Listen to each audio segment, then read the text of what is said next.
Hey guys. So yeah, I was co-founder and CEO of Porter, which was a startup that grew out of Altor Ventures program. It's been a while since I've been back here, and I'm a little nervous about unloading all of this. It's first time in a while I've been speaking to a crowd, but it's more specifically, it's the first time I'm speaking openly and publicly about the failure of my startup. So I've had the rare opportunity to experience having founded a company, raised over 200,000 euros, and then blown it on what is arguably the most expensive education anyone's ever received, or at least I have. Highly recommended, by the way, if you ever have a chance to do it. I got to keep the laptop at least, so that's something. But anyway, here I am at AVP, a little older, a little wiser, a little bruised, a lot more humble. And I'm going to walk you through my story. And hopefully when you hear how things can go wrong, then you can learn from my mistakes and in your own adventures, stay focused on what really matters. Since I don't have a stage and spotlight to make a fool of myself in like I normally do, I'm going to try something a bit different, a storytelling approach. So think of us as sitting around a campfire. We're telling ghost stories, and it's my turn next. I'm going to tell my story in three parts: the rise, the fall, and the rebirth. Joseph Campbell, Hero's Journey. Okay, part one, the rise. Look, Mum, no hands. Voitto was questioning me in front of the crowd. So let me get this straight. We sat in the auditorium at Maria 01 in a circle of chairs where I and a few other CEOs had the privilege to talk to some aspiring entrepreneurs. You closed a pre-seed round from Wave Ventures and Lifeline Ventures with no prototype and no customer? Yep, came my proud reply. I enjoyed their silence. The ridiculousness of the situation suddenly flooded in. It never really clicked home to me until that very moment just how lucky we'd been. I started to ponder, surely other founders had trouble getting to where we did. So how did we get here? The old saying, it's not what you know, but who you know, came to my mind, which puzzled me because as an Australian expat living in Finland, I knew absolutely nobody. I realized that our entire journey, all the opportunities we'd had made, were possible by a humble little thing called Altor Ventures program. Years ago, I'd said yes to Nexus Maximus, which took Finnish students from Aalto to Philadelphia to compete in a startup ideation competition. I'm both proud and a little ashamed to say that the moment that started me down this path involved the vigorous fisting of stuffed toy animals with Kalle in between pitches. I said yes to that too. So then months later, when I sat in a pub, beer in hand, ranting about upcoming privacy regulations with my soon-to-be co-founder, I said, fuck it, yeah, let's do it. And I knew who I had to call. Pitched an idea to Kalle for a SaaS product to aid businesses in dealing with the EU's upcoming General Data Protection Regulation, or GDPR for short. It imposed massive fines and companies were panicking. He said to bring it to startup experience. And I said, yeah, okay.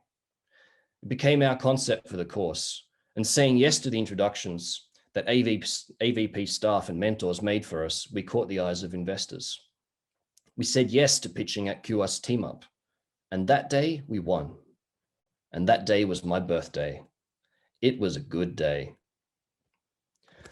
Fast forward to the day of our signing of our pre-seed investment round. It was a co-investment with Wave and Lifeline Ventures, and it was made possible by the introductions that AVP staff and mentors had given us. We said yes to that too. Through the network, word spread. We said yes to interviews by newspapers. We said yes to office space at Maria 01. We said yes when we were invited to work together with Rovio and leaders of various advertising and mobile games industry giants. All of it, the entire cascading avalanche of opportunities that we rode, started with AVP. The opportunities came to us. We didn't seek them out. Somehow we just kept saying yes. I replied to Voitto as best I could. We were loud and we got lucky. So what actually happened? Well, I think three things happened. First, AVP lent us their network, obviously, and that was a great starting point. We kept up momentum. We kept asking for favors and we kept saying yes to everything that came to us. And finally, we nailed the presentations and the pitching, nailed them. But above all, what we had was a good story that was connected to real world hype. That was GDPR at the time. Okay, I'm going to go off on a little rant here about the importance of storytelling in leadership. Because you see, when it comes to early stage investors, all your numbers and your spreadsheets, they know they're bullshit. They're not investing in your business plan. They're investing in your story and your people. See, as entrepreneurs, your job is far more difficult than creative ideation or product positioning, sales, operations, marketing. Your first job as an entrepreneur is to be a leader and a storyteller. Your job is to provide the story, to be the warm fire around which others will gather, full stop. Your job is to paint the fantasy with which talented dreamers can craft their own identities. The story you deliver doesn't have to be the story that you promised. To be honest, it isn't even up to you. It does not matter whether the story leads to success or to failure, but it must be a good story. One they're proud to be a part of. Everybody, your co-founders, your employees, your investors, your customers, everyone. Therefore, you can show no doubt your story cannot be subject to the opinions and approvals of others. You cannot approach others tentatively, tiptoeing around them and checking whether your story is something that might be good enough for them to be interested in. It is your job as a leader and an innovator to be a storyteller, and through that story, to lead by example and show everyone what to believe. If you do that, all you'll need to do is keep saying yes.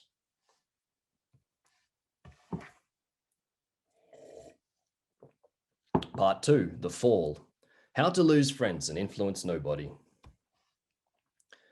There was a moment, I remember, when we first moved into our co-work space. I could have been a good neighbor and introduced ourselves to the other co-workers. It was my responsibility as CEO, but I'm a software developer and we just closed around. There was real money involved now, and it was time to take things seriously. So instead of meeting people, I decided to code. Weeks later, I still just had to get this done first, and our neighbors were still strangers. Kind of awkward. That was kind of when things stopped being about people. It's amazing the stories we can tell ourselves to avoid our fears. And that was just the beginning, of course. You see, I'm a firm believer that some small amount of narcissism is necessary in order to be an effective startup leader.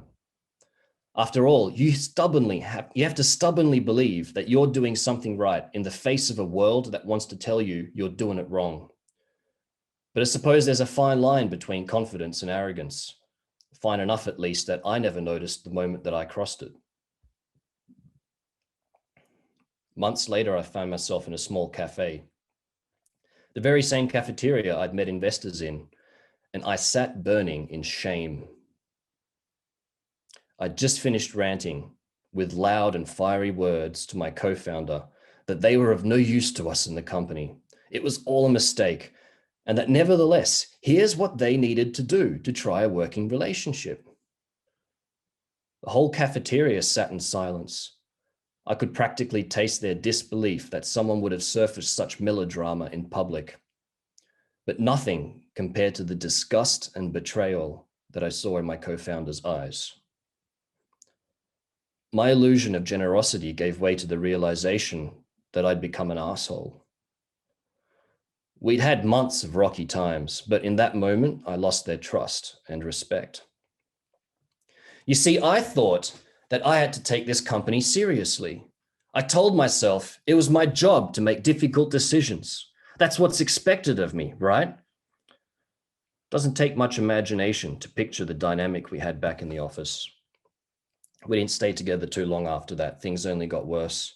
Like a poison, the bad energy infected everything. Friendships, business relationships, my own personal love life. The truth is that the pressures that led me down this dark path were imaginary. I'd invented them myself. And I can't speak for the others or for other startups, but I imagine I'm not the only one who faced this. I take full responsibility for my arrogance and the suffering I caused. But the conversation we'd had was just one symptom of a far greater sickness, the overwhelming need to take things seriously. So what went wrong? It's simple. We got serious and we stopped having fun. What happened probably wouldn't have happened if we were continued to have fun. We might have still gone our own ways, but I doubt it would have ended as ugly if we weren't taking things so seriously. So what I think? Forget what you think is expected of you. Your startup is your playground. What I've noticed is a solid predictor of success is how much fun a team is having. Do they joke? Do they take the piss out of each other? How willing are they to share the most inappropriate memes and dick jokes and push the boundaries of good taste? These things are a measure of the degree of trust that a team has with each other. It predicts their playfulness and how willing they are to take risks. Guys, when you're having fun, that's irresistible. People will come and seek you out to be a part of it. No recruiter can give you that. But if you're avoiding having a beer with your co-founders after work, if you don't feel comfortable being dumb around each other, if you aren't laughing those good, deep-hearted belly laughs, something's not right. We lost the fun. We lost it when things got serious. We stopped being and started acting. We lost authenticity. I truly believe that the worst thing that can happen to a startup is to take itself seriously. In the words of a wise man, here's to the misfits. Nothing should ever change things so much as to keep from being those misfits. Not money, not customers, not deadlines, and certainly not investors. Because the investors, they're invested in you. They aren't expecting you to change who you are for them.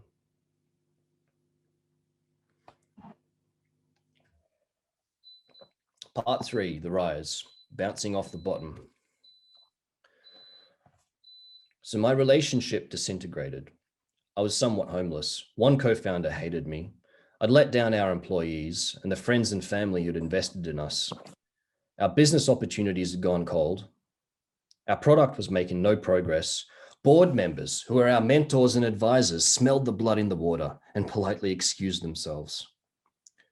One day I realized I couldn't pay our developer. He'd immigrated to Finland to join this journey. The end was coming, and yet strangely, the burden of responsibility seemed lighter. In a way, we'd already failed. Having lost everything, we were now free to do anything. We decided to quit acting like a company and cut the bullshit. We opened our board meetings. We invited anyone who was willing to come. We took stock of what we had, technology, people, knowledge, and decided to give it one last try, one last swing at the piñata before it was time to go home. From all our conversations with lawyers, we found common themes and realized the technology we developed could help them in another way. We created a new product concept and a new brand. We became collective legal, an energy swirled, and again, in our time of need, people rallied to see our story become reality. Our longtime mentor, Stefano, swept down to help us in our last stand. He forced us to make sales calls. But we don't have a product, I protested. And yet he forced us to make sales calls. Not calls looking for interest, not calls looking for collaboration, calls to sell. Calls that said, we had something we were working on that they needed and we wanted to sell it to them. Were they interested? We listened to their answers and we built a prototype. I reached out to my lawyer friends asking for help with introductions. Within 3 weeks, we were demoing it to 3 out of the top 5 law firms in Finland. Stefano connected us to the big corporations. And when we pitched to them, we discovered how different their needs and language were and adjusted accordingly. Every time we did a sales pitch, we learned something new, cut something away, made things simpler. Finally, after all this time, we were actually doing the thing that AVP told us to do from the very beginning. You see, throughout this story, our rise and fall, everyone on the outside looked in at us and our success and thought, wow, big fancy startup, you guys are something special. But really, at the end of the day, we were still just students, stubbornly learning each lesson the hardest way possible. And you know what? Most startup founders I've met are the same. So what did I learn? Look, in an early startup, things are really simple. Each person needs to be doing something vital to the company. There are only a few things that matter. Build the product, sell the product. Everything else is a distraction. You see, it's what we think startups are supposed to do that makes things complicated. Keep that in mind when you're hiring, because one of the greatest sins is to convince someone to join your company without actually having something vital for them to do. Take it from me. It only leads to pain. And with that in mind, I'm going to take a risk and say something controversial. Forget about design. In your early startup, the best product research tool you can imagine is the thing you fear the most. Sales. You've all heard the phrase, everybody sells. Well, sales activities are the most accurate source of early stage product insights I know of. You don't need a designer. You need to do sales. You cannot afford to silo product discovery away into the lap of one person. If you're a designer, then I'm pleading with you, especially try and sell. Don't hide behind Photoshop, Figma, and an online questionnaire. You see, ask a person if they're interested in your product and they'll be polite. Of course it's interesting. It's amazing. Ask them to sign a contract though, and everything changes. All of a sudden, you'll have a steady stream of real world problems as opposed to imaginary ones. Now you get that if you have the courage to reach out and actually try and sell something and face rejection over and over and over again. So everybody sells? Sure. I say everybody designs.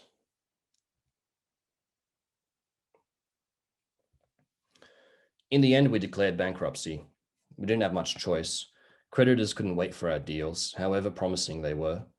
We took an early loan by Finvera, and that became a hard deadline.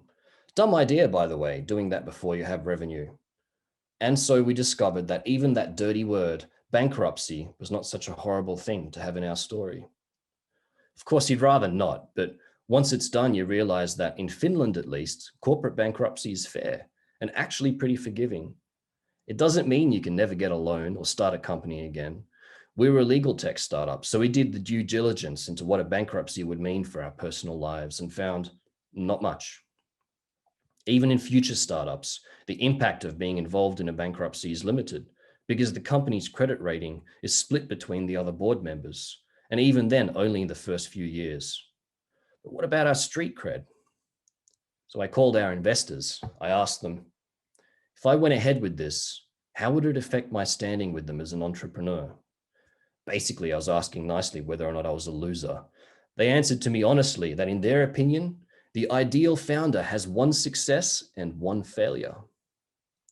A weight lifted. I realized that at the end of the day, nobody was really bothered about whether we succeeded or failed, except for us mostly, me especially. The shame dissipated a bit, and I felt like I could own my story again. I strode out, and over the next year, I started to do things that any good recovering founder would do. I went hiking in midwinter darkness in Lapland. I danced naked in the dust at Burning Man, and I wrote my thesis in the night cafes of Tokyo. But most importantly, I gradually learned to stop being so serious and to have fun again. Thank you very much. Good luck with your startup experience. My name's Sebastian Nemeth. Oh, wow. Seb, you really blow us away in that one, man. I really do. I think everyone here is completely blown away by it. It's like almost like watching a Disney movie or like something to win the Oscar. Maybe not a Disney movie, but something feel like The Social Network or something like that. Like rise and fall and everything. Yeah. Any question from the audience? We will have 4 minutes left until we gotta move on. But I think we can take a question from the audience, I guess.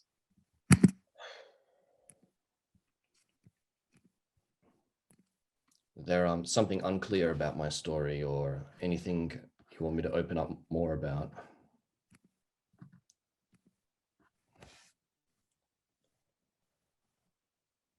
How old were you at the time of the story?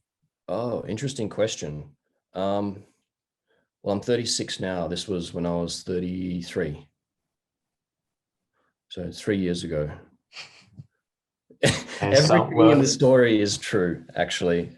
I didn't make up anything. There's no embellishment there. In fact, I'm actually probably withholding some things that that would be poor to talk about publicly.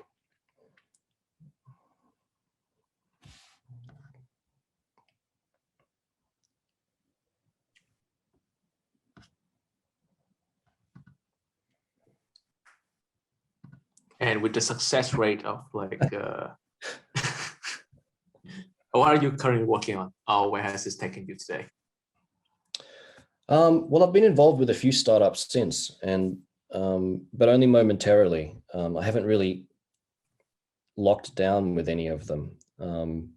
It's really gotten me thinking about, like, what my reasons are to get involved with startups in the first place, and I start to become more and more personally focused and happiness focused, and focused on the lifestyle that it provides me. Currently, I'm working as a developer for a bigger startup called Tibber. I'm not in a founding team or a leadership team or anything special, but it is really interesting to see how a top tier, well-run startup is run from the inside out as well, and compare that. And so, I have some plans to start my own thing again pretty soon. And I think finally I'm kind of getting to the point where I have the guts to dive in again and give it another crack. Nadia has a question. How can you sell without a clear idea of what you are selling? Selling needs an idea behind it. Yeah, so the idea is the story that you sell. It's the story is the combination of who you are, what you stand for, what your interests are as a team, and what your vision is, and why you're doing it. The product concept and the features of the product concept will change. They'll evolve over time. You might choose to talk about separate subsets with different customers as well. But your underlying vision is what drives your answers to those unexpected questions, right? So when you're selling the story. So when you're creating a prototype, your prototype is a story. So that's why, like, you have a clear idea of something. If you're going to have a clear idea of something, it should be the story. Does that answer that question, Nadia? Yeah, well, no. I'm thinking that are you kind of selling like a story about the problem you're trying to solve? Because you can't just talk the story of like, okay, how I got here and this is how we met, and then we're interested in having fun about this topic, but shouldn't you be talking about like some problem or? Okay, yeah, you're right. So you're absolutely right. It's not just a matter of sitting down and telling a tale like I did. Everything that you do presents a story. How you guys communicate, how you interact with each other as a team, and everyone else can see that. That's part of a story. How you present, your style of presentation, and how willing you are to take risks with your presentation is a story. The very nature of your product and what you choose to focus on is a part of a story as well. So when I sing a story, I mean, like, literally the culmination of everything you guys are doing, your past, your present, and your future, is the story that people are buying into. Because when you're selling, like, when you've done a lot of sales activity, you start to realize that much more of it has to do with who you are and how well you are liked than anything else. And that's why it's so important to have your story nailed as a whole, who you are as a group, what you're doing, why. You don't necessarily walk into a room and sit them down on your lap and tell them your story, but that story has to be there. It has to drive what you're doing. All right. Thank you, Seb. Thank you, Nia, for the question as well. There's a couple more questions in the chat, but unfortunately we have to move on with the event. Seb, you can feel free to answer the questions in the chat. And once again, I'm really thankful that you're here. And as some sort of Startup Experience alumni, your story is amazing, and I think it moved a lot of people today. Thank you again. Very much. Very kind words. I'll hang around in the chat and argue with you guys a little bit. All right. Thanks, Seb. All right. Thanks. Bye. All right. All right, next we have Henrik from NewCo. He's a representative from City of Helsinki, and he's also an ex-VC. So Henrik, if you're here, you can turn on your camera and say hi. Yeah, hi. All right, so thank you for having the opportunity to present. I have some few words about how to start a company and what to take into consideration. I have a little background in venture capital and sales and finance and something like that. So let me go to the presentation here. Okay, so this is the agenda in short. Something about me, NewCo Helsinki, which is the city enterprise unit, and then a few words about Helsinki, then about our services, and then about these Finnish high-tech strongholds, and what you should consider before you set up the company in Finland, and what to consider when you start it, and then what changes when you become an entrepreneur, and some links and useful data. So yeah, I'm with the City of Helsinki since 2016, and NewCo is the city enterprise unit. We help companies, startups, and regular firms. And NewCo comes from two words: new company. My background is in venture capital. I used to work in Vendep Capital back in the days. Vendep has raised now two funds, 5 million and 50 million, and they are raising the third one, which is 50 million again. I also started a company back in 2010 to consult firms in sales and finance, and I have a PhD ongoing, which is about to finish this year. The last article just got accepted yesterday to Nordic Journal of Business, and I have some contacts if you want to help me to help you to get some, let's say, financing or some introduced to some people. And I like to connect people, of course. And I speak a couple of languages. I like the sea and boating in the summer. I'm based in Helsinki. That's very short. About Helsinki, NewCo Helsinki, we have about 4,500 square meter space in the city of Helsinki, which is also used for companies, kind of co-working and so forth. We have been since 1992 helping startups. About 20,000 new companies have been found by customers. Normally, the companies are in operation after 5 years, let's say 40%, but our companies are having a very exceptionally high success rate because we give them some consultation. So it's about 80%. We have about 200 events per year. This was before COVID, and about 4,000 new customers every year. And out of these customers, about 1,500 people join 1,000 companies. So there is always a team usually. 1/3 of our customers are non-Finnish speaking, so they are coming somewhere else than Finland background. That's why we give consultation in 10 plus languages, so you can easily speak your mother tongue at NewCo. And we have some pretty hands-on services, like how to start the company. We have an accelerator. We have like finding a team member service and co-founder and that sort of stuff. And all the services we provide are free of charge, of course, so there's no strings attached. These are the services listed, and I will provide these slides to you afterwards so you can check the links and everything.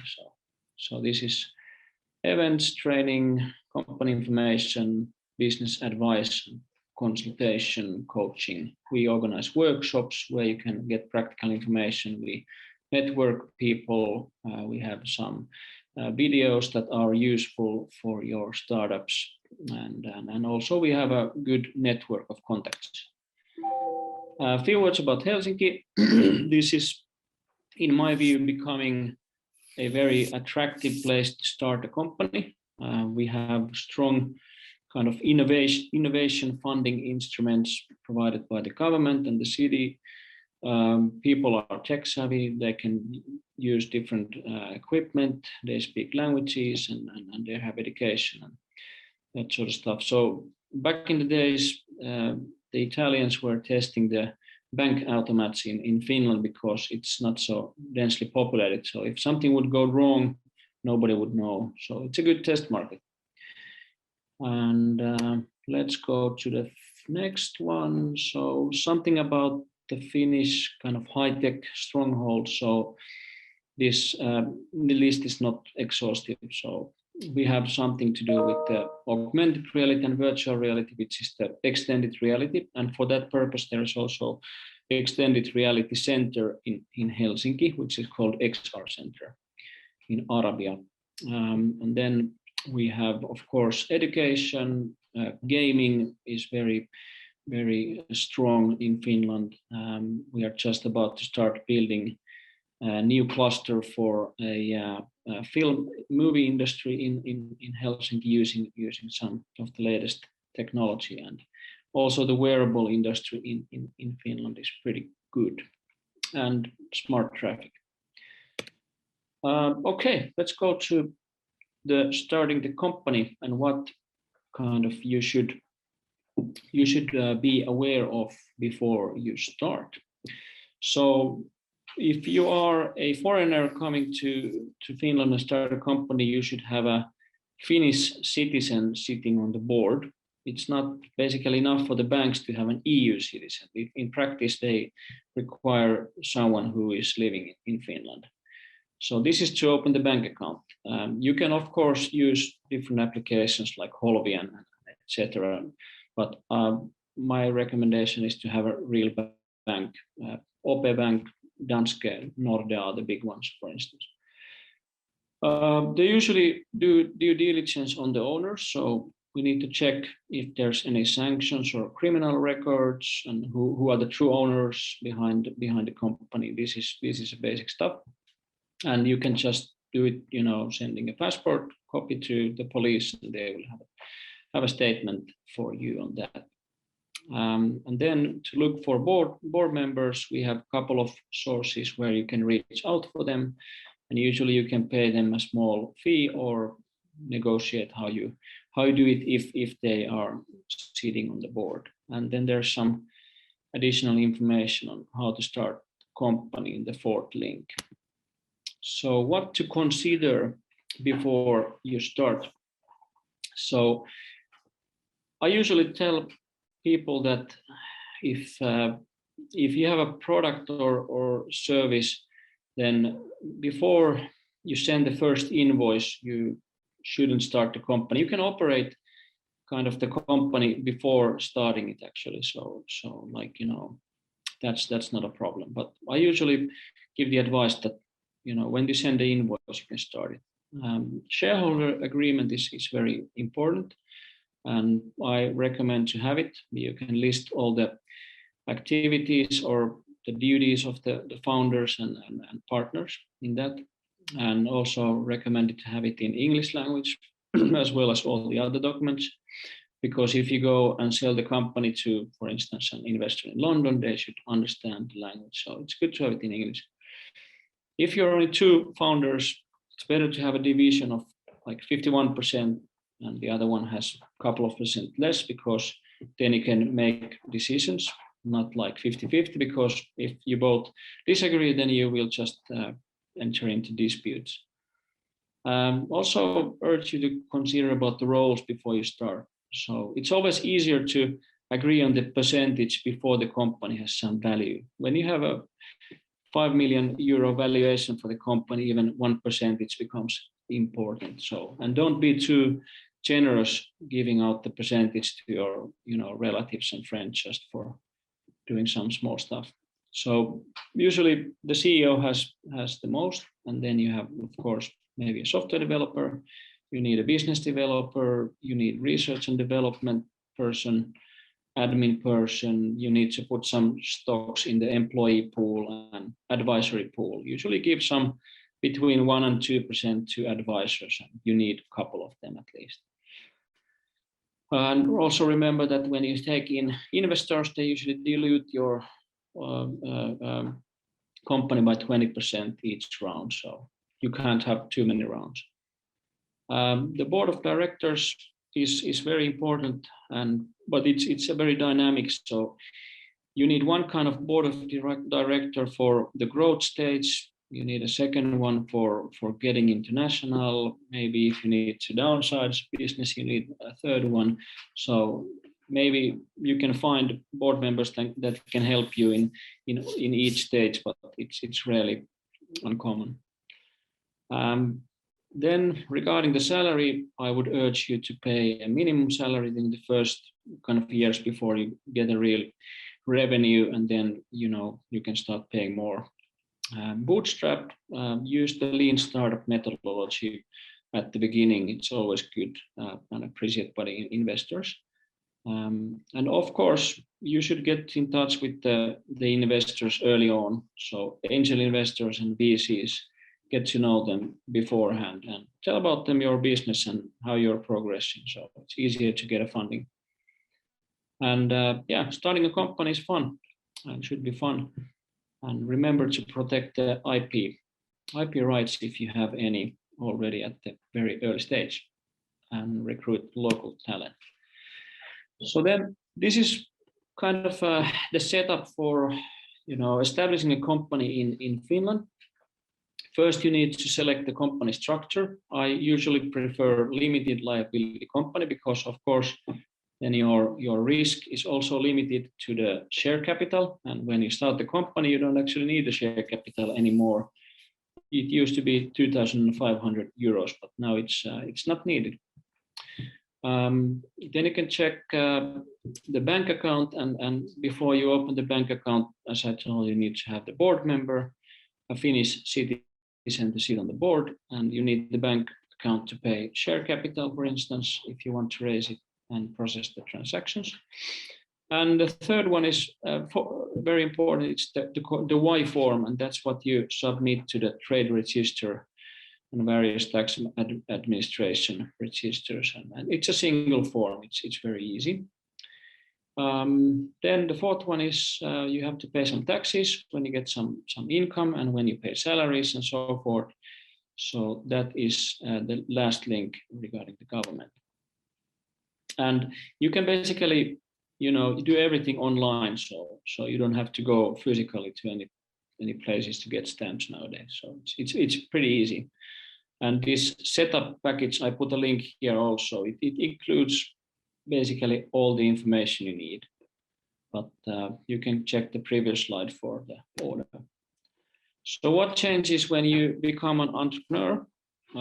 This list is now by no means exhaustive. So there is certain kind of freedom, which I like, but also some time management and calendar management. You have some social security and benefits from becoming an entrepreneur, and hopefully if you're a successful one, then that can have impact. When you create your own company, you also create your own company culture and values and the ways you work. For instance, Supercell, the gaming company, has a very unique company culture, and that's an asset for the firm. So a good company culture can help you through the rough times.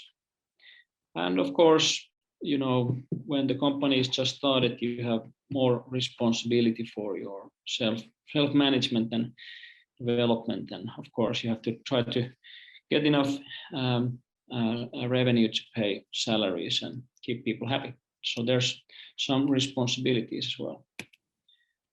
So then a few words about we have some tech hubs or tech communities in Helsinki, which are supported by the city. This is an old hospital area.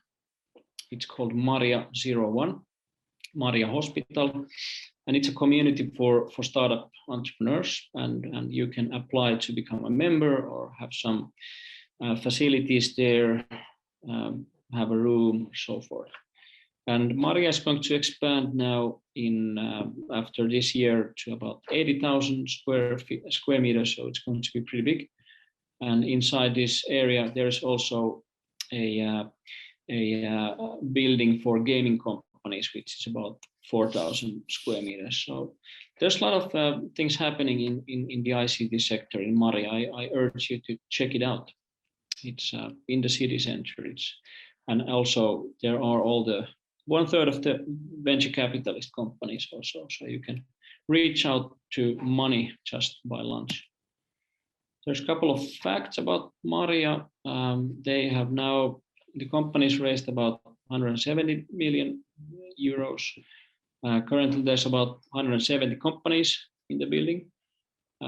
It's about 20,000 square meters now, and it's going to be 80,000, so it's growing. And this is how it's going to look in the future. So there will be hotels and a whole campus area. I've provided here a couple of useful links which I think are relevant if you have a high-tech startup. There's the link for Maria and the gaming center. This is the extended reality center I mentioned early on. We have also health accelerator in Helsinki, which is maintained by the city. You should check it out. And NewCo Helsinki services are listed below this link. And we just started also an accelerator. So if you have an idea, you can already reach out to NewCo Accelerator and ask for their advice and help on various things. Also regarding how to start the company, how to get public grant, how to get the funding and so forth, how to, do things right from the beginning. There's some more links, and I listed also this ukko.fi because you can also become entrepreneur without having the company. So you can invoice through the ukko.fi if you are kind of single entrepreneur. But if you want to build a scalable company, I urge you to start a limited liability company and have some kind of share capital because it's providing some trust for the investors. There's a checklist for you considering to moving to Finland. So this has kind of good points. Then we have this Business Finland funding instrument, which is about up to 1.5 million euros, I think nowadays, and it's non-equity based. So you don't have to give out shares for this funding. And there's plenty of others as well. NewCo Helsinki has also soft landing services, and I provide on the last slide contact details for the people at NewCo who can help you with that. And this NewCo Deal Room is a good database for looking for information about companies. So that was all. I've used now 20 minutes, and it's time for Q&A, I guess. Thank you. Thank you, Henrik. Thank you, Henrik. That was very detailed. And any questions for Henrik? Actually, I think there's one in the chat right now. The first question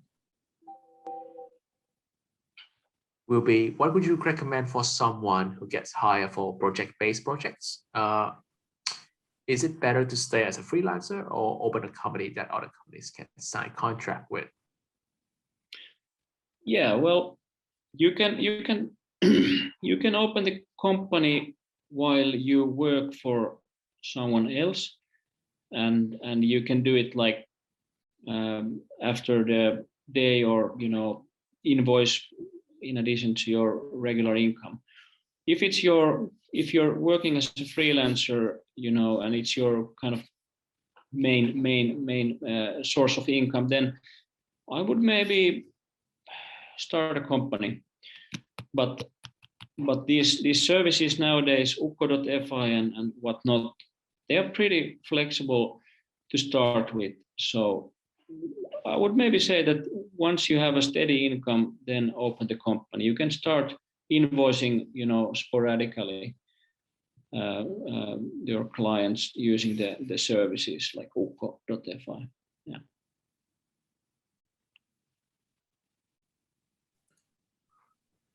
Yeah. A follow-up comment, if I may. Yep. I just heard from a friend that companies literally prefer as a freelancer that you open a company. That I heard that it's easier for bigger companies. Is that a fact, or is it just that company that she's referring to? Yeah, bigger companies might like the idea that they can invoice the end kind of provider directly and not just a middleman. But I mean, OP Bank also offer this kevyt yrittäjä, this light entrepreneur services. So I don't know the reality behind that. I would say that if a larger company who is your client, urge you to start a company, I would probably start. Yeah. Thanks.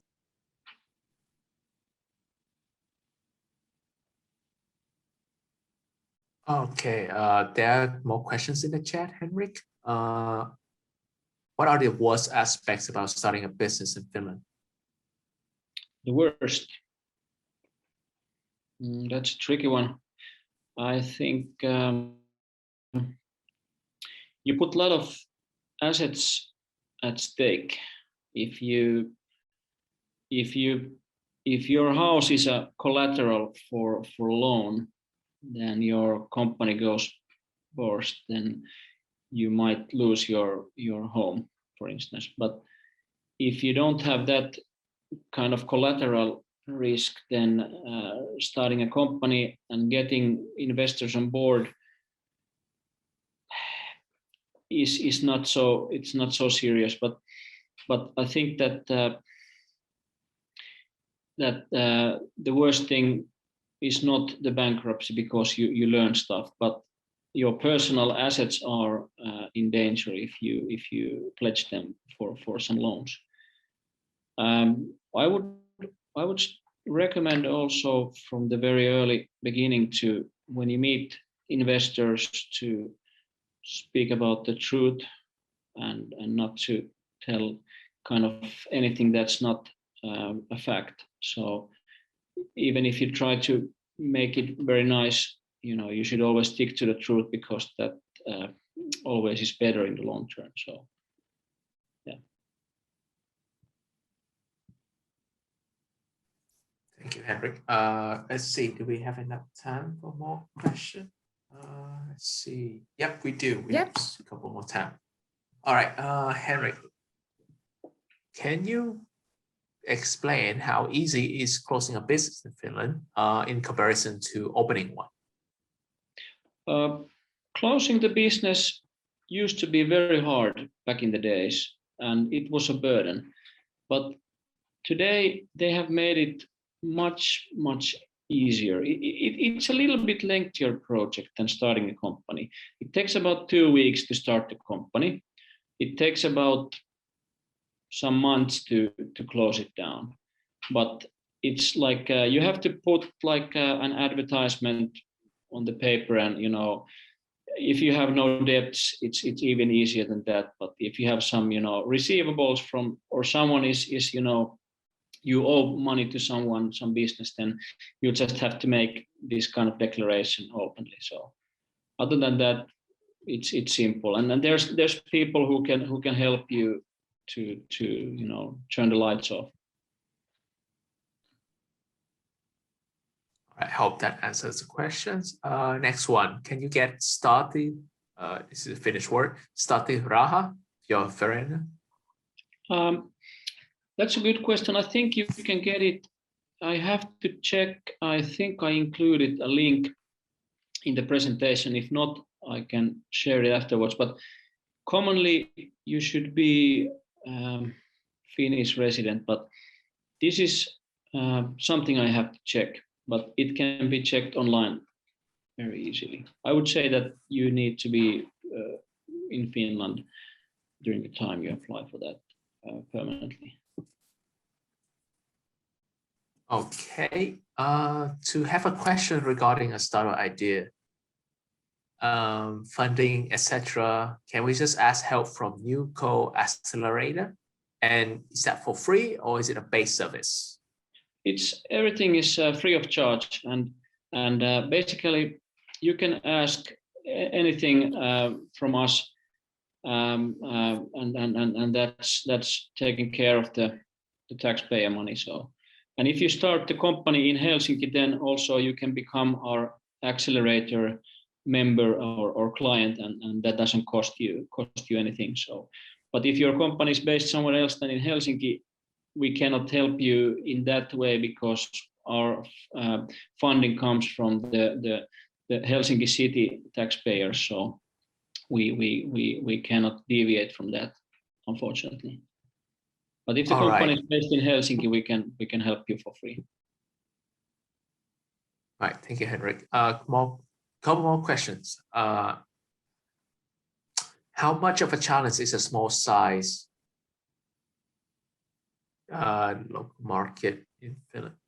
Jana, you might want to rephrase that question. So you mean if it's a small market or small size? I think it's a small size company in the local market in Finland. I guess that's the question. Yeah, I mean exactly how Henrik understood. So Finland is a very small country, and how much of a challenge have you seen that for scalable, like really scalable business ideas? Yeah. So like I often say that Helsinki and Finland is a good place to test your product or service and see if it's firing up, and if you get good feedback, then there's a lot of neighboring countries you can access. Also, we have good contacts to them and offer your product or service there. So I would say that Finland is pretty good test market, but if you're looking for like a very big revenue, it's not coming from Finland. It might come from the Russian market or the German market or entering Italy or USA.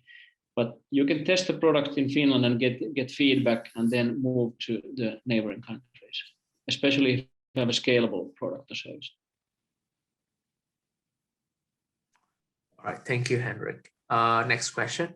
What is the new service that NewCo has for art-related businesses? Come again? What is the new service NewCo has for art-related businesses? So art. Nadia is asking about, does art-related business have support from NewCo?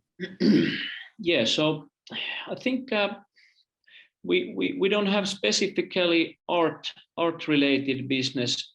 We are dividing the operation into certain verticals like gaming sector. Gaming is probably closer to arts than fintech or health tech. So I would say that if you have something relating to arts, let's just discuss and see how we can help you out. Nadia, do you have any comment on that? Well, actually, I was referred by one person who works in the Department of Culture of Helsinki City, and she told me that the NewCo is going to start some kind of a service for that type of businesses. So I was wondering, I've read on the website that there was some kind of advisory, but somehow it stopped. So, so you don't know anything about that? Yeah, unfortunately, I haven't heard about that yet, but I can check it out. Okay, so you can send me email and I can come back to you. All right. Yeah. Thanks. All right. Thank you, everyone.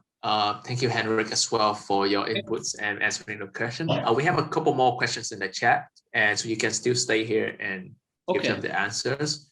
But we got to move on now. Yeah, so and you can once again, email me also questions or if you have them. Yeah.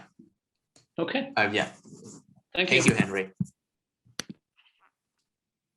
All right.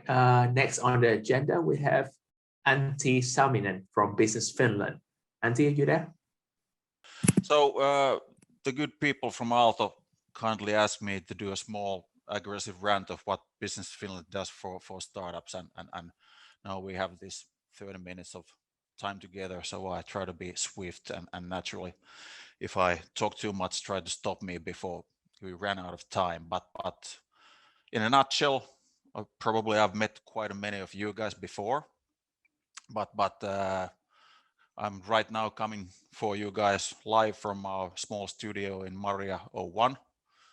I'm here with my good friend, Mr. Bob Marley, and I've been working probably for like 5 years right now, in fact, in Maria for Business Finland, trying to be, like a liaison officer mainly for the startup companies in Helsinki, but naturally all around the Finland. And that's what we basically do here in Business Finland. We try to help companies, startups, and naturally, of course, bigger companies to invest their money on international business and then practically bring money back to Finns. And this very short, like 20-minute presentation, my idea isn't, like tell you everything about Business Finland, because as you probably know, we have like 25 or something different kind of financial instruments and very many different branches. So I mainly be concentrating on a couple of slides which are at the end of this presentation, this 20-minute presentation. And my main idea is to like make you guys understand where to get help and which would be the most basic tools for you guys when you want to embark on a journey to be a startup entrepreneur, which I think is like probably the main thing why most of you guys are here now studying in Aalto University. In fact, my own background is that, well, I'm not the alumni of Aalto. I've my first school, or I did my BA and MA in University of Industrial Arts. So and then did like 10 years as an entrepreneur, run a small design business, and then I embarked on this career. So I think I have like the base of my teachings always as a specialist in Business Finland have been all based on the fact that I used to be an entrepreneur, and that has never been like a bad thing when I discuss with entrepreneurs. But there you can see the agenda, very dense, very short, and I hope we have time to have a like good questions and answer when we are at that stage. But basically, this is in fact a view from this study room where I'm sitting, and I probably told this joke 1,000 times, and I will probably tell it 1,000 times more when the companies or entrepreneurs come into this room. But I always say them that check out the window, because that's the most probable like place where startup is going to end up, because as you know, probably right now 90% of new startups fail. And when we are talking about startup, we are naturally talking about it isn't a company that you just start. All the small starting companies or ventures, they are not startups, because the idea of international and scalable growth should be embedded inside the idea that when you are starting a startup, it should go global, and it should like expand fast and have some like seeds in it which are scalable. And that's probably one thing that quite often like most entrepreneurs don't understand, or people who come at Business Finland and seek help from us or seek help from our startup section or division, that they really aren't startups. And probably at this stage, when you are been studying so long, you have seen like quite many presentations like this, because this is the typical way that we see startups.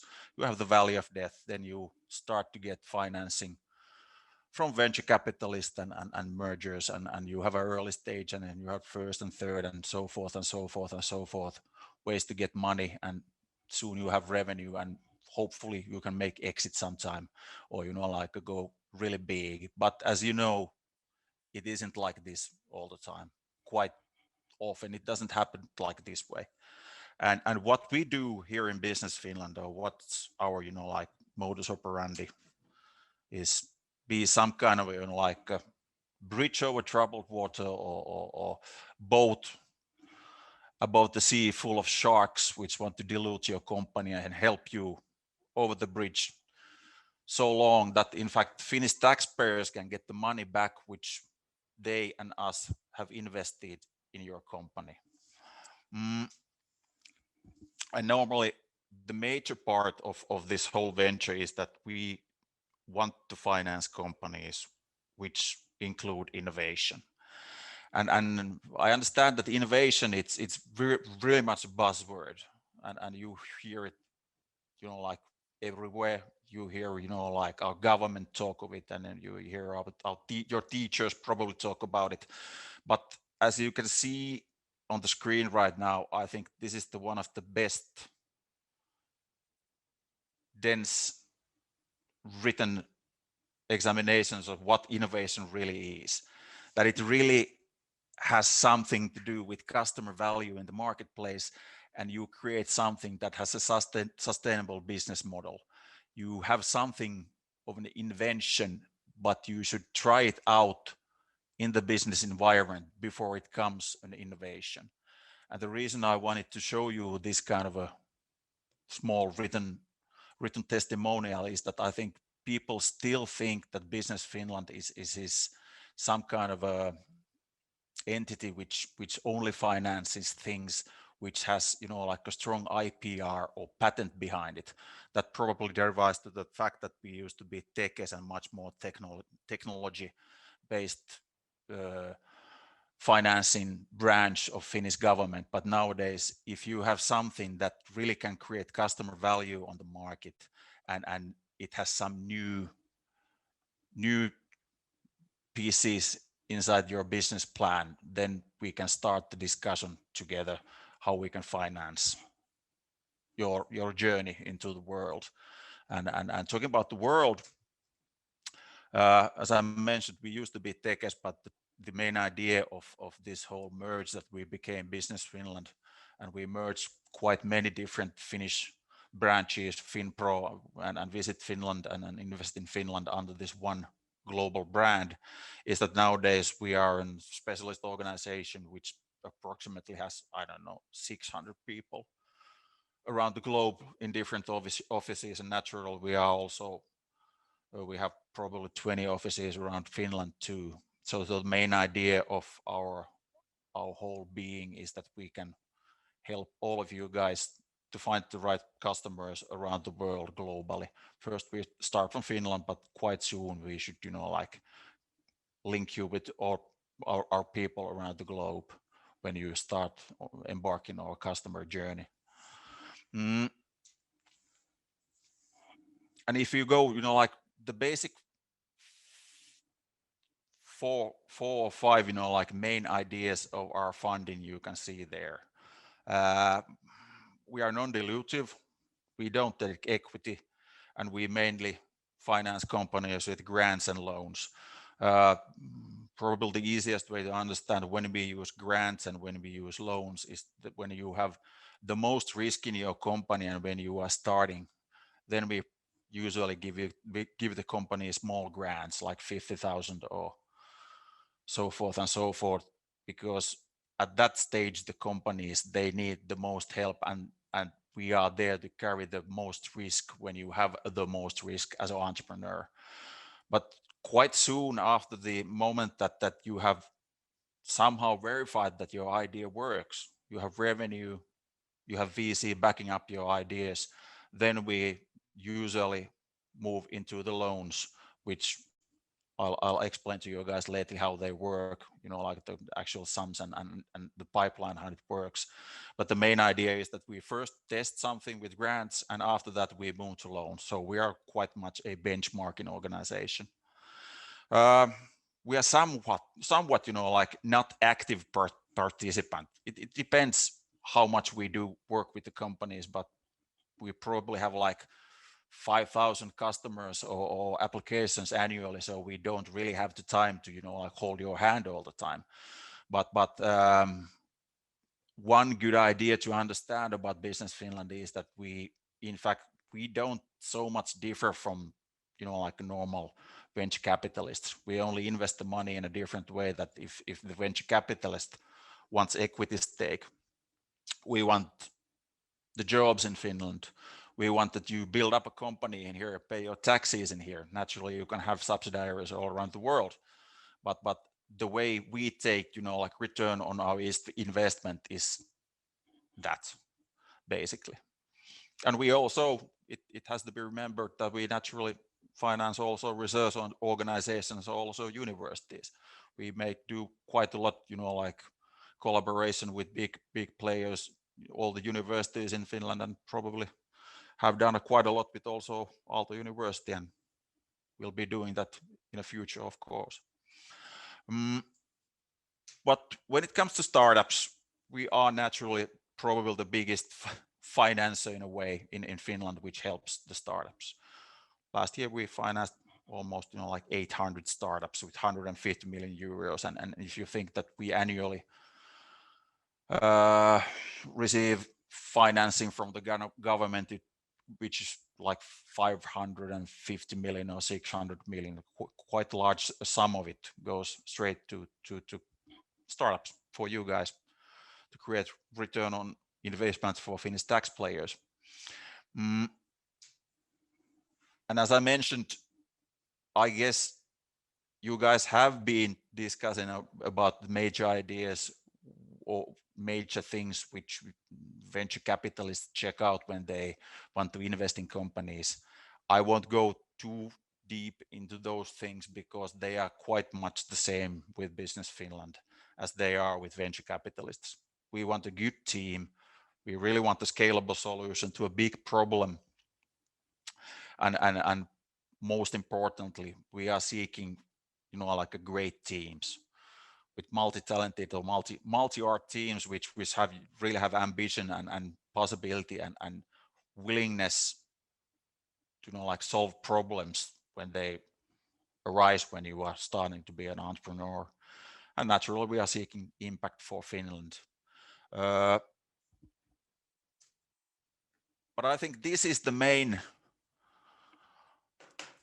slide that I wanted to talk to you with, guys, because this quite easily tells how we work, and this is the main pipeline. What is Business Finland and what is our startup funding? Probably most of you guys have heard about Tempo funding, which is one of probably our most sought after financing instruments. It's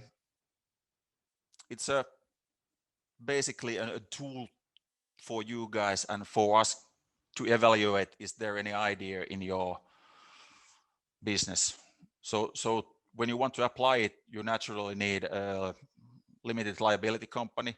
You need a team, or minimum is 2 persons, which you need when you want to apply it, and you need 30,000 euros of your own funding. And as you can see, the idea is test your idea. Usually the Tempo funding or the application should be built around the idea that you go abroad to test some of your ideas. There should be quite often a pilot when you want to test something in somewhere else than in Finland, and to seek verification if it's possible to scale the idea in some other markets than in Finland. As Henrik told, like 10 minutes ago, Finland is quite often like a great place to pilot something, but it's much more better for the ideas of verification if you try it somewhere else. We have probably 1,500 of those applications annually, and we finance about 1,000 of them per year. When you have gone through that phase, which usually is a project of like 6 months to 8 months, maximum is 1 year, then we usually start to discuss, when we have the results from the Tempo, about the research and development loans, which in fact they really do not have any max amount in them. They usually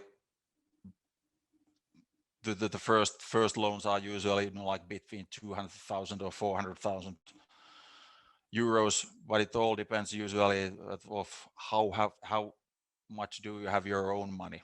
Like in the Tempo, you need the 30K usually you need the half of the whole project in the R&D funding. So that's minimum of approximately 100 or 150,000 euros that you need when you start to do the R&D loans.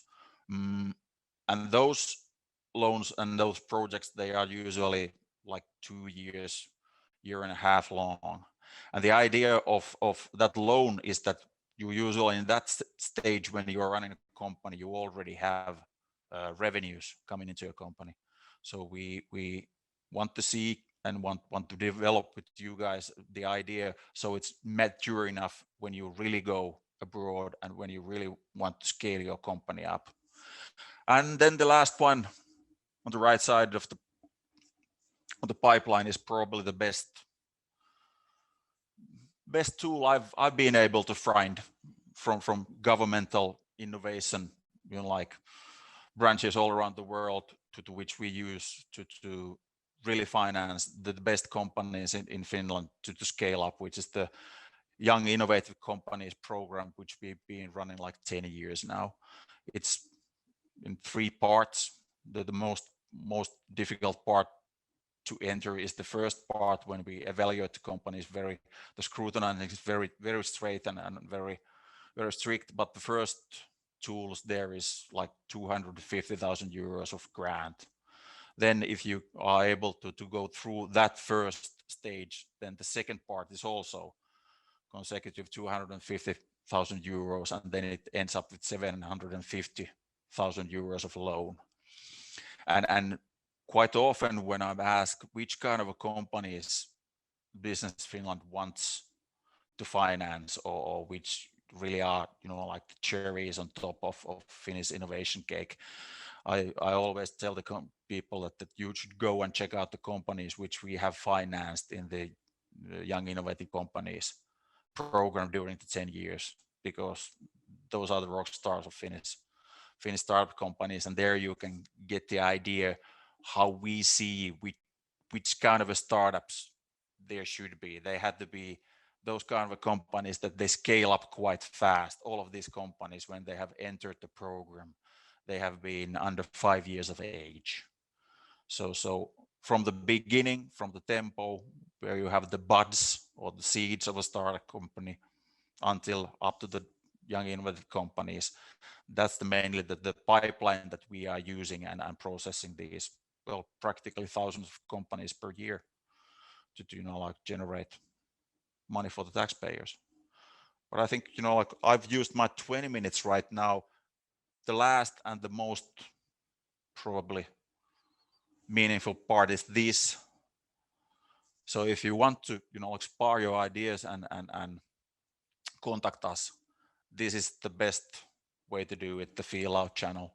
I guess there are also guys nowadays in Aalto which can do your leads on or like make the contact information to us, but this is right now the most agile way to throw your ideas in and go further on discussion.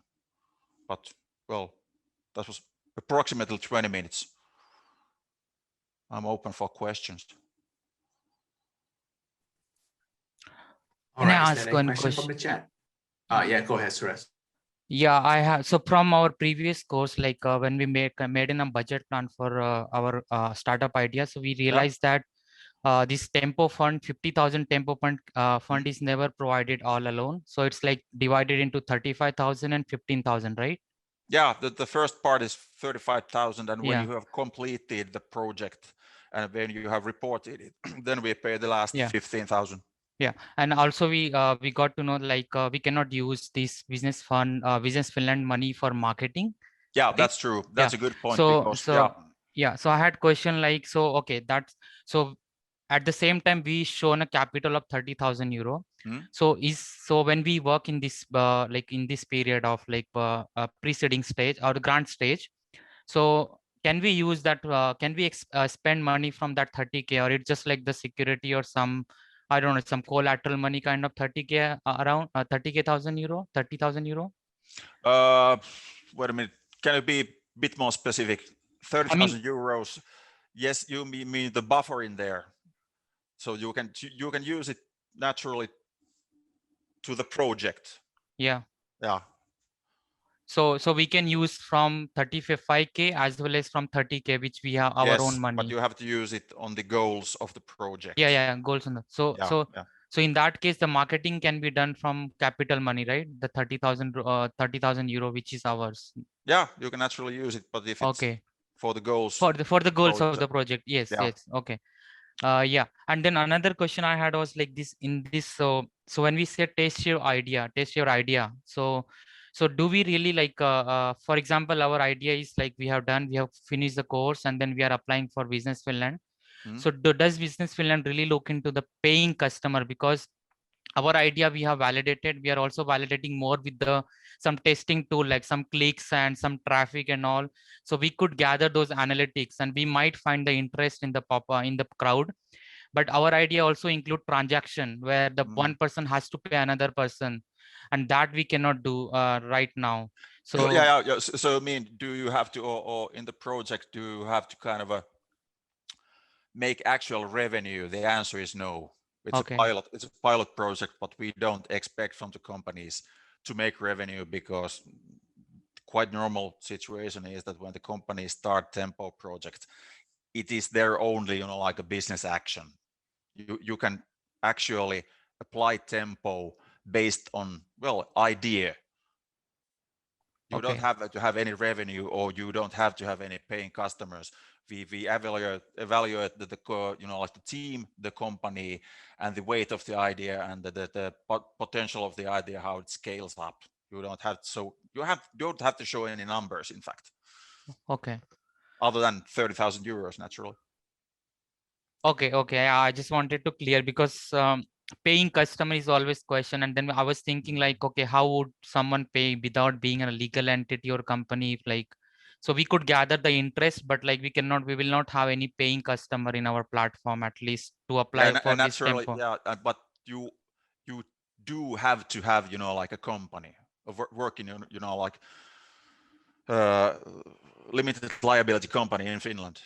That's the first, like a stage. And naturally there are some restrictions that if you at the same time you are still a student and the company needs to have the minimum of 2 persons working in the company full time during the project.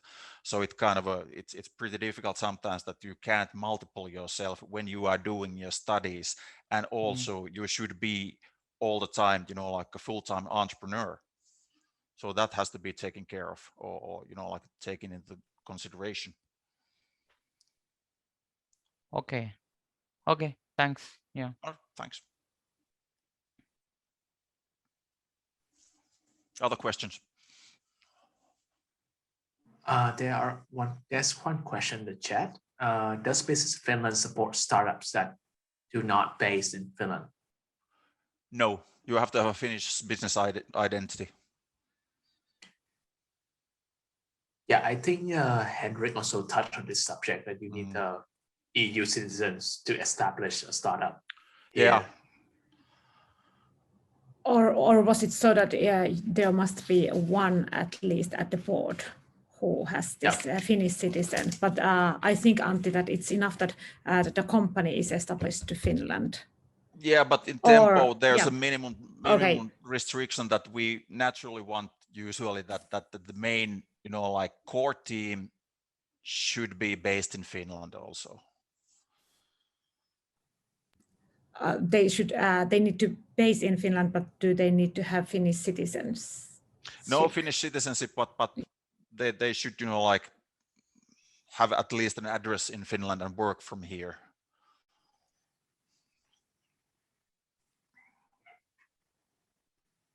All right, any other question?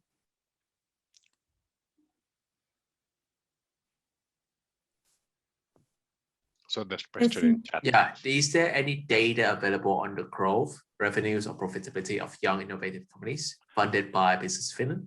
And what has been the impact?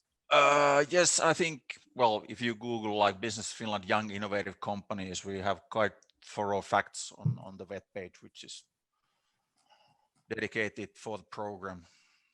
There you can see the rundown of like all the 10 years, consecutive 10 years, but we've been financing the companies from there. And I think they are quite good, like under the verticals. Sorry to bother, but I didn't understand the last argument. You said having a permanent address here in Finland is enough, or we have to be like the board member has to have at least one EU citizen. You can base the main idea is that you have a Finnish business identity, and the company, it pays like the taxes in Finland, and the main headquarters are in Finland. So the idea is that if you have a company, the investments are based in Finland. But naturally, if you have like people under foreign citizenship, it's quite often demanded that like the main team of like minimum of 2 people, they stay really in Finland and start the operation from here. Okay, thank you. Oh, and I had one question. Can you repeat the part like for applying for a Tempo grant? Like what are the like specifications? Like you said, you can't be a student. Minimum. Yes. Minimum requirements. Yes, like you can't be a student, or you need to be. You also mentioned you need to be a full-time entrepreneur. So like. Yeah. The idea is that you have to have a minimum team of 2 people. Naturally, more people is better, but minimum of 2 people, or let's say like 1 person who works 100% for the startup, and then like 2 people who work like 50-50 for the company. But the minimum is 200% of workforce for the whole time of the project, which is typically like 6 to 8 months to up to 1 year, which really are in the company. So that's the main like problem sometimes with the entrepreneurs who are at the same time students, because they at the same time they might be like running their student, that they at the same time they might be like under the studenthood of some university. So that's the one problem. Then the other thing is that you need to have 30,000 euros of your own equity within the balance sheet of the company before you can apply the financing from us. And then naturally the last thing, that you really have to have a scalable idea, which we can believe in that moment that we are granting the financing for the company, that it really can hold itself in an international competition. That's the main thing always. Okay, thank you. So just to continue, same question, Antti. So like considering this pandemic situation, so does the physical presence of all members should be in Finland, or can the like, okay, we have 2 people who are like working, like one is working 100% and one is 50%. Can 50% work can be outsourced to other people? Like if we are able to get some startup or like some person who is joining or helping us in startup in other country, or yeah, that's part. Yeah, everything can always be taken under consideration naturally under these circumstances, but the main idea is that you have the company established in Finland and it pays its taxes in here. Yeah, okay. But multicultural teams and like a multinational teams around the globe, that's normally like a good idea. Okay, so in that case, the percentage assigned to all teams will be considered for this grant stage. Okay. Yeah. Thanks. All right then. Thank you, Antti, and thank you very much for the questions. If anyone, you guys have any questions for Antti, please do so. Send him an email, or Antti, you can stay back a little bit and answer the question in the chat if there's any. Yeah. Now, if Ilya is here, Ilya is actually one of our own from AVP. So if you're here, you can say hi. And before Ilya start, thank you again, Antti, for your contribution today. All right, now Ilya, are you here? Yes, I'm here. All right, hello. Okay, so today Ilya will talk about the auto ecosystem for startups. Okay, so, cool. Can you hear and see me? Yeah. Okay. I hope everyone has had a good session related to kind of Helsinki's ecosystem, and now we are moving towards Aalto. So my name is Ilja Riekki. I work at AVP, and I will be your contact point to Aalto's ecosystem. So you're free to contact me with any requests, and if I can't help you, I will find a person who can help you. That's the idea. So we're located in Finland, in Helsinki, and we are overlapped by three kind of ecosystems: education ecosystem, which you're already part of if you are at Aalto Ventures program course; entrepreneurial ecosystem, which I'm going to tell you a bit more next; and then student-driven ecosystem. When it comes to entrepreneurial ecosystem, you already heard about the services of NewCo and Business Finland. Business Finland is located here in Ruoholahti.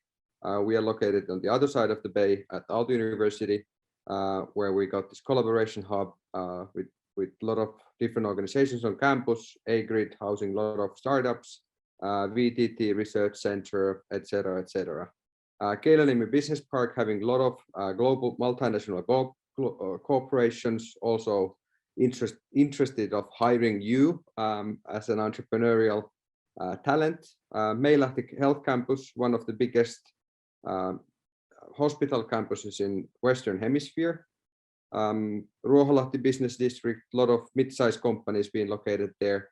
Maria 01, a startup campus at Helsinki, having 150 startups at the moment, growing to a few hundred startups within the next few years.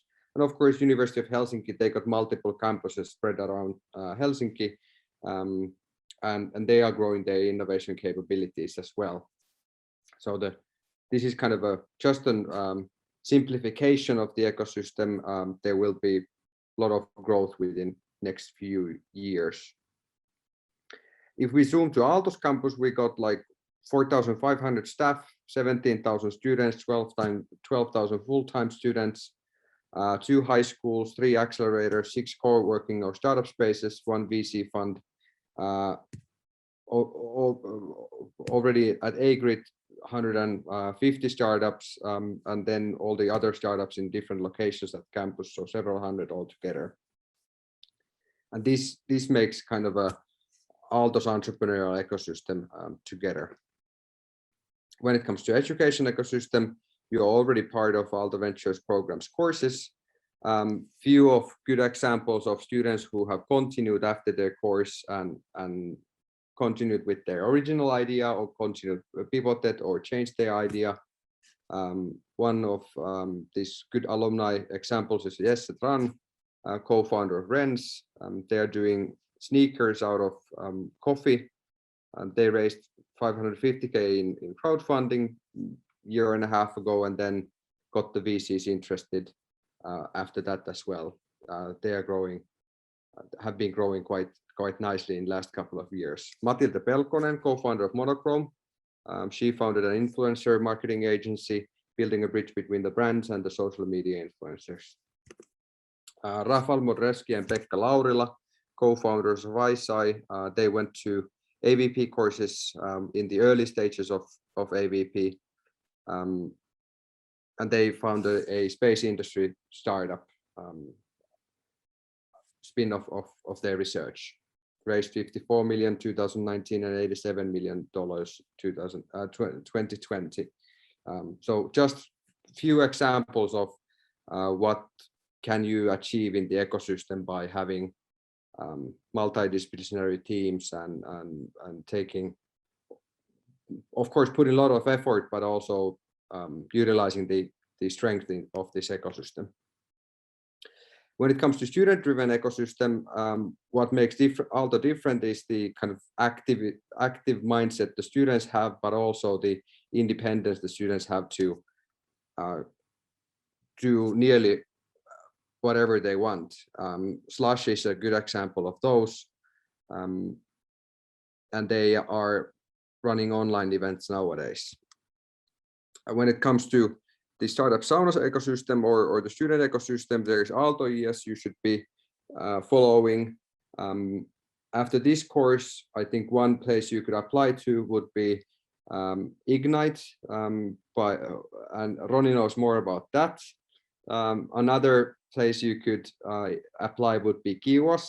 So Kiwas has Kiwas Start program for early stage teams and Kiwas Accelerator for later stage teams. Startup Lifers is offering internships in few locations around the world. Junction running hackathons. I think for you, if you have a good idea, I think it's a good development sprint you could do over there if the challenges they're having are related to your idea. Dash is a design hackathon. Junction is more technical usually.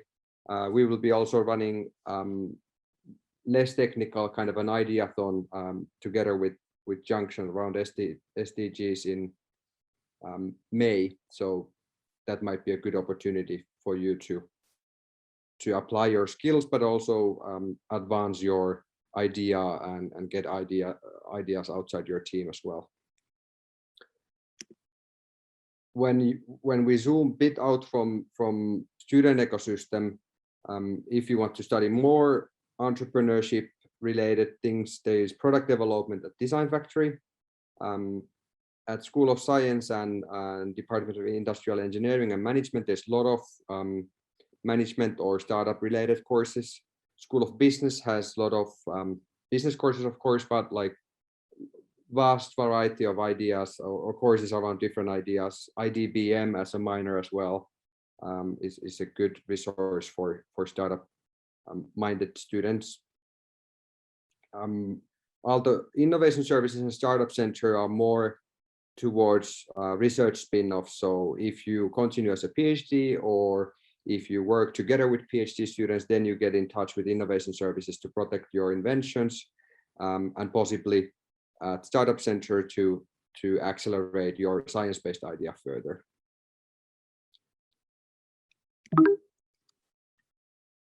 How we can help at AVP would be that you follow our channels and you get to know what's going on in the ecosystem. So capability building. You are active at Matchbox event, which is happening in less than 2 weeks. Over there, we have invited people to work with you, but also there will be a lot of people attending from the ecosystem. So take that as an opportunity to grow your network. Then, of course, if you follow channels and newsletter, it's a good opportunity for collect leads for different opportunities in the ecosystem or getting experience internationally. If you got a specific need, don't hesitate to contact me or some of our team, and we will find from our existing network, we will find you a mentor or coach or an advisor to continue your idea further. So someone to spar idea with. But of course, these student-driven ecosystem organizations, Insight Start, Kiwas Insight and Kiwas Start, Startup Life First Ignite, those are good options in addition to AVP resources as well. One thing to get started would be also Kiwas Insight. So from there, you can find good teams to join, or from there, you can find co-founders or team members for your existing startup. So be vocal about your idea, because otherwise no one knows that you're working on something and you would like to work it further with someone. Here's my name and my details. Feel free to be in touch if there's any questions. This was just a short intro to the ecosystem, and now there would be some minutes left for questions. Yep, thank you, Ilya. Any questions from the public and the students?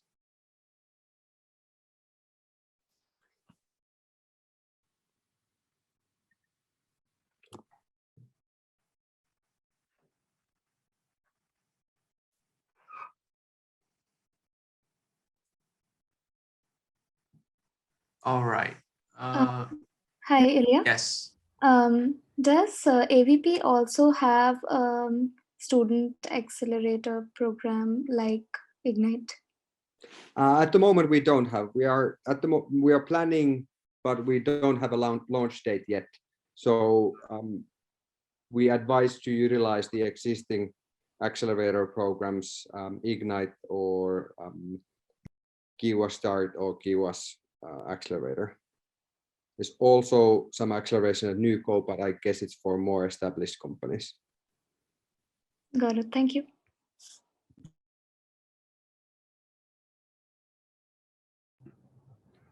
But good question. Any other questions?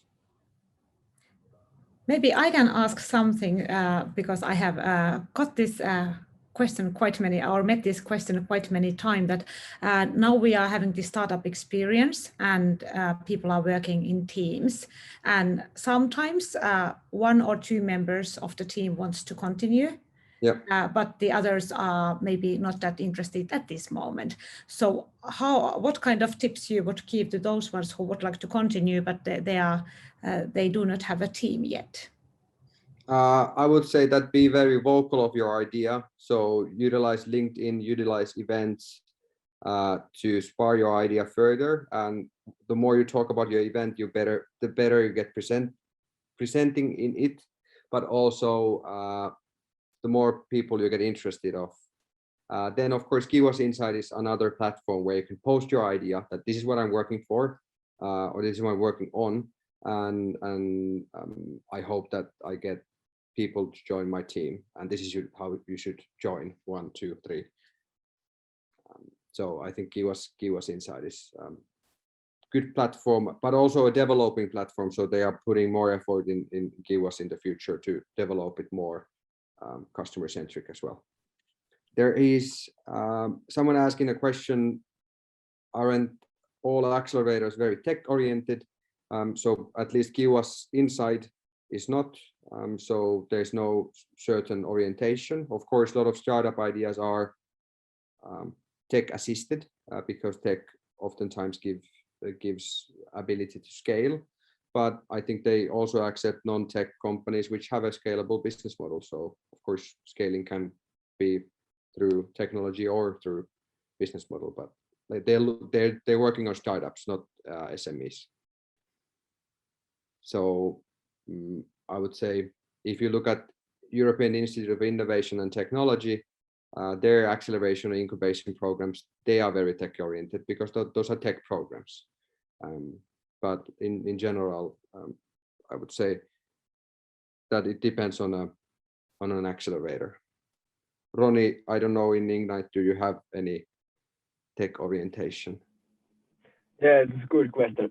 So, of course, like tech companies are easiest way to scale about, but we have seen that there's a lot of like a demand also about this kind of like a physical products and not so scalable products. So we as Ignite are like expanding into like a more fall this kind of not scalable products and this kind of not technical products as well, because there's a lot of demand on that as well. So you should stay tuned on that if you don't have this kind of technical products that you want to be building on even further. Yep. Then there is a good question from Jana, building on Heidi's question. In some other courses, we sign IPR agreements when developing a concept for client. Is there any way to take the idea further after that? Kalle usually knows more about IP questions, so it's better that I won't answer. So it depends what you have signed. So different courses have different. So if I'm hired by Aalto University to develop something and I sign a paper that, okay, we pay you and you develop this, then of course Aalto University would own, or a customer would own it. So this is a specific case now, depending what you have signed. But of course, the understanding of a customer need is yours. You cannot sell something that's owned by somebody else. And this is now, by the way, a question for all of you who want to start a startup. It's also the thing that if I make an invention and I start a company, the company doesn't own my invention if I don't sign a contract moving that intellectual property then to that company.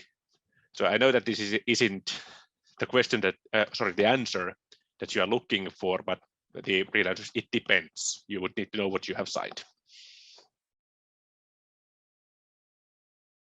also, I would guess that oftentimes in a course, you don't end up into such a finalized idea that you couldn't continue developing a new product and end up into a totally different IP case. So yes, unless you have really succeeded on the course to find something golden, then I guess it makes sense to make an agreement out of that IP. But yes, and also think about what's fair to everybody.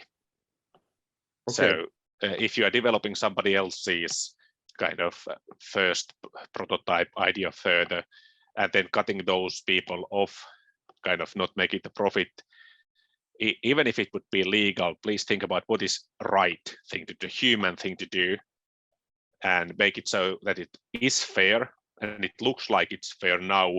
And when you look in 5 years in the future, you look back into this point, so it still feels fair. You are able to tell, let's say, your grandmother or somebody, I did the right thing.